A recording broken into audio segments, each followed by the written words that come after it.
அன்பு தமிழ் நெஞ்சங்களுக்கு ஆஸ்ட்ரோ தமிழ் மகளின் இனிய வணக்கங்கள். இன்றைய பதிவில் திருமணங்கள் சொர்க்கத்தில் நிச்சயிக்கப்படுது அப்படின்னு சொல்லுவாங்கங்க.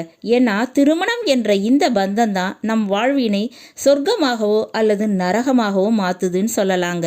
அந்த திருமணம் தான் வாழ்க்கையில் இன்றியமையாதது. அது ஒன்று மட்டும்தான் நம்ம விருப்பம் போல நம்மளுடைய தேவைக்கு நம்முடைய ஆசைப்படி நடத்தி கொள்ள முடியுங்க. நம்முடைய துணையை நம்மால் தேர்ந்தெடுத்து கொள்ள முடியும். நம்ம பெற்றோரை நம்மளால் தேர்ந்தெடுக்க முடியாது. உடன் பிறந்தோரை தேர்ந்தெடுக்க முடியாது. ஏங்க, நமக்கு பிறகு போகின்ற குழந்தையை கூட ஆணாக வேண்டும், பெண் குழந்தையாக வேண்டும் என தேர்ந்தெடுக்க கூட முடியாது.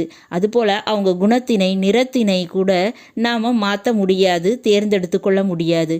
ஆனால் வாழ்க்கை துணையை மட்டும் நம்மளால் தேர்ந்தெடுக்க முடியும். அதனால தான் இறைவன் அதுக்கு நமக்கு வழிவகுத்து கொடுத்திருக்கிறார். அப்படிப்பட்ட துணை உங்களுடைய பொண்டாட்டி, உங்களுடைய புருஷன் இந்த ராசியில் அமைந்து விட்டால் உங்களுக்கு மகா ராசி யோகம் நிச்சயமாக கிடைக்குங்க. அது எப்படி கிடைக்கும்? வாழ்க்கை துணை சரியாக அமையாவிட்டால் அவங்க குணத்தினை மனத்தினை எப்படி மாற்றுவது அறிந்து கொள்ள இன்றைய பதிவினை முழுமையாக பாருங்க. இந்த பதிவு துளாராசியில் பிறந்த நண்பர்களுக்கானது.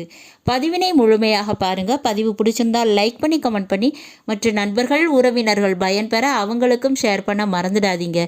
இதுவரை நம்முடைய ஆஸ்ட்ரோ தமிழ் மகள் சேனலை சப்ஸ்கிரைப் பண்ணாத நண்பர்கள் சப்ஸ்கிரைப் பண்ணி கூடவே தெரிகிற பெல்லைக்கான கிளிக் பண்ணி ஆல் ஆப்ஷன்ஸும் செலக்ட் பண்ணி வச்சுக்கோங்க. துலா ராசியில் பிறந்த நண்பர்களே, உங்களுடைய ராசி அதிபதி சுக்கிர பகவான்க. அவர் தான் காதலுக்கும் திருமணத்திற்கும் காரக கிரகம். இந்த விஷயத்தால் தான் துளாராசியில் பிறந்த நீங்கள் காதல் அந்யோன்யம் இதில் அதிகமான ஈடுபாடு உங்களுக்கு இருக்குங்க. அப்படிப்பட்ட உங்களுக்கு வாழ்க்கை துணையை குறிக்கக்கூடிய வீடுன்னு பார்த்தா 7ஆம் வீடு, அது மேஷ ராசிங்க. அப்போ மேஷ ராசியிலையோ மேஷ லக்னத்திலேயோ பிறந்தவங்க உங்கள் கணவனாகவோ மனைவியாகவோ வாழ்க்கை துணையாக அமைஞ்சிட்டா நிச்சயமாக நல்ல நண்பனாக தோழியாக இணைப்பிரியாது இருப்பாங்கங்க. நிலயோகம் மண் யோகம் கிடைக்கும். தொழில் மற்றும் வேலை ரீதியாக நல்ல ஒரு பார்ட்னராக இருப்பாங்கங்க.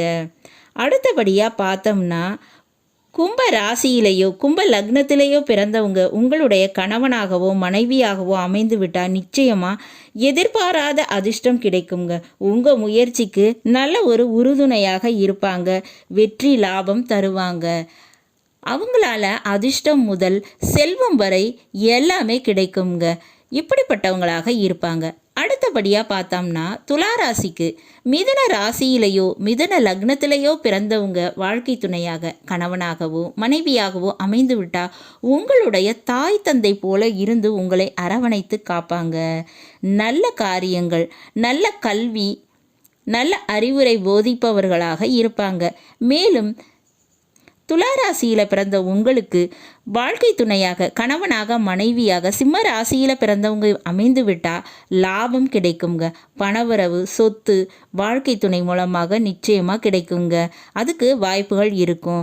அப்போ இந்த ராசி லக்னத்தில் பிறந்தவங்க உங்கள் வாழ்க்கை துணையாக அமைந்து விட்டால் உங்களுக்கு மகா ராசி யோகம் நிச்சயமாக உண்டுங்க. சரி, இப்போ வாழ்க்கை துணை சரியாக அமையலை அல்லது கருத்து வேறுபாடு, சண்டை சச்சரவு, பிரிவினை ஏற்படுது.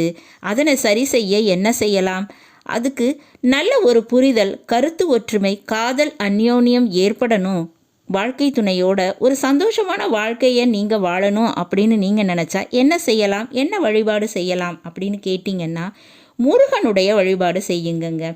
வெள்ளிக்கிழமைகளில் வள்ளி தெய்வானை சமேதராக இருக்கக்கூடிய முருகனுக்கு அந்த ஆலயங்கள் சென்று வழிபாடு செய்யணுங்க.